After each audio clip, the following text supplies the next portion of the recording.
All right, Lauren McPhillips, let's talk about stormwater management. I want to start by asking you a little bit about kind of the basics here, going back to how heavy rain events can affect infrastructure in a city. Can you tell me how that works?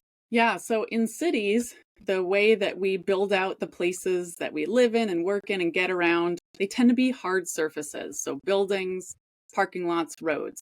So when it rains and that hits these surfaces, it can't soak into the ground anymore. And so that water has to go somewhere. Historically, what we've done is build storm sewers, pipes underground that can accept this water from the surface through those grates you see, and then it's sent downstream, usually to a stream or river, or sometimes to a wastewater treatment plant. Those pipes are sized for a certain size rain event. And so when we get a big storm, there's potential to overwhelm the capacity of those pipes. We have started to build in additional features in cities to help hold back stormwater, but this is only something that has been a more recent development in how we have built out cities. Are there certain parts of the United States that are dealing with this worse than others? Certain cities that stand out as this being a huge problem? So, in terms of thinking about just the challenge of flooding and these intense rain events, pretty much all of us across the United States are experiencing more intense rain events due to climate change. Different regions are going to be dealing with this more extensively. So I'm in the northeastern United States where we are getting both more intense events where we have more rain and less time, and just more rain in general and less snow and more water coming down as rain.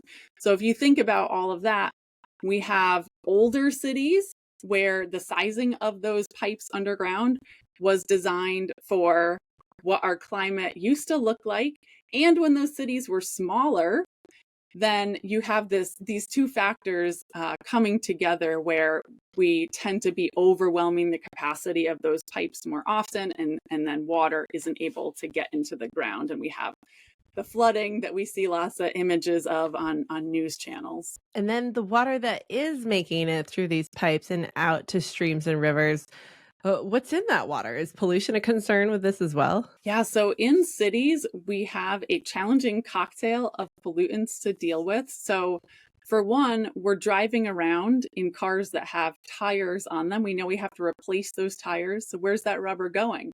Well, it's shedding off into tiny particles that are eventually ending up in our water. So, that's microplastics, but that also can have different organic chemicals in it that aquatic organisms like fish may not be so happy about. Things like metals are shed off of our vehicle brakes, but also can come off of roofing materials like asphalt shingles or other types of roofs. Why do we care about metals? Again, those creatures like fish that are living down in those streams that may eventually get this water, this affects their ability to think and to know where to swim, to say spawn. And so in the Pacific Northwest in the United States, they're really concerned about some of these different chemicals that affect the fish, because if they can't go reproduce, we won't have as many salmon anymore. There are some other types of things of concern like nutrients and sediment. So vehicle exhaust, factory exhaust, and dust, as well as fertilizers that we might apply on our lawns.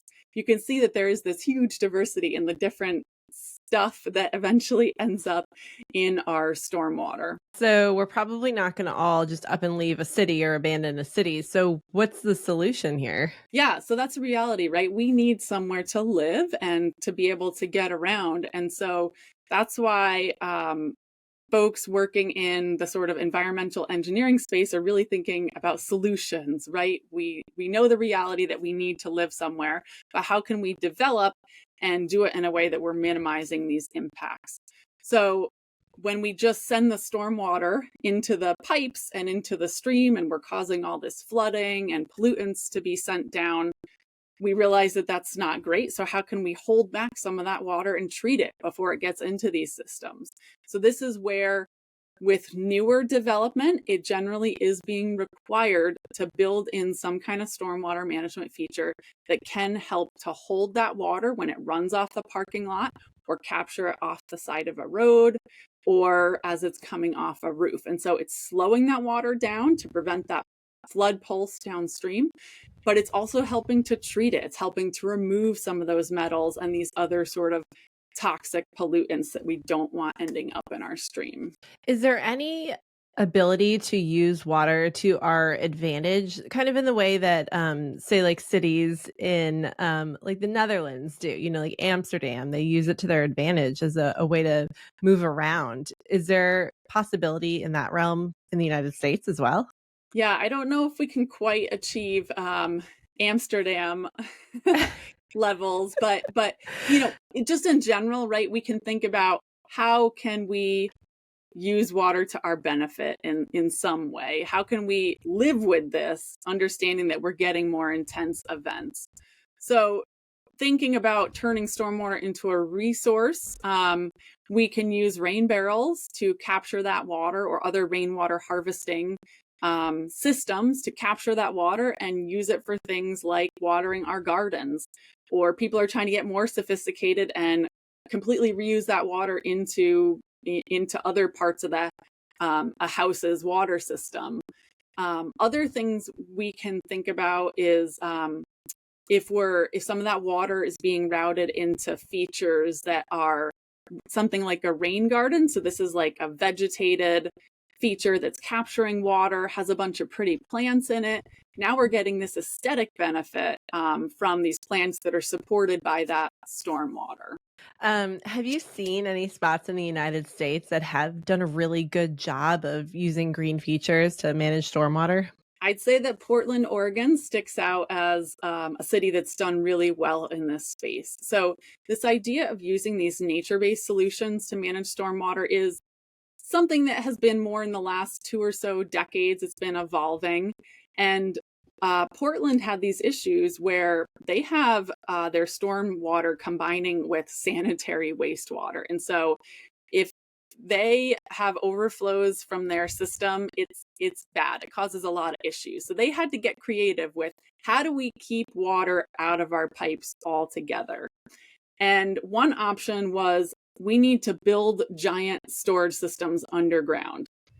Does a good job of holding lots of water, but incredibly expensive and serves one purpose.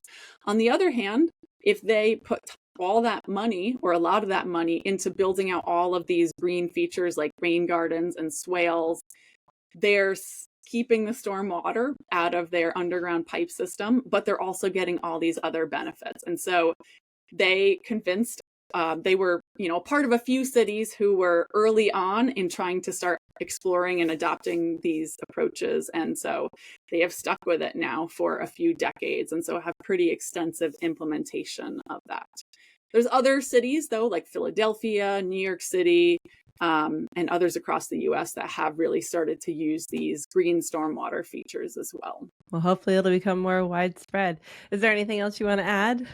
I would just say that, when it comes to these big storms, we are going to have to be creative in adapting. So all these individual solutions will be helpful, but we are going to have to find ways to live with, potentially a little bit of flooding in these big events. And we have to, maybe not expect to go drive out in the middle of a rainstorm and think about our behaviors too as part of this. Hey, thank you so much for watching. While you're here, check out some other videos you just may like.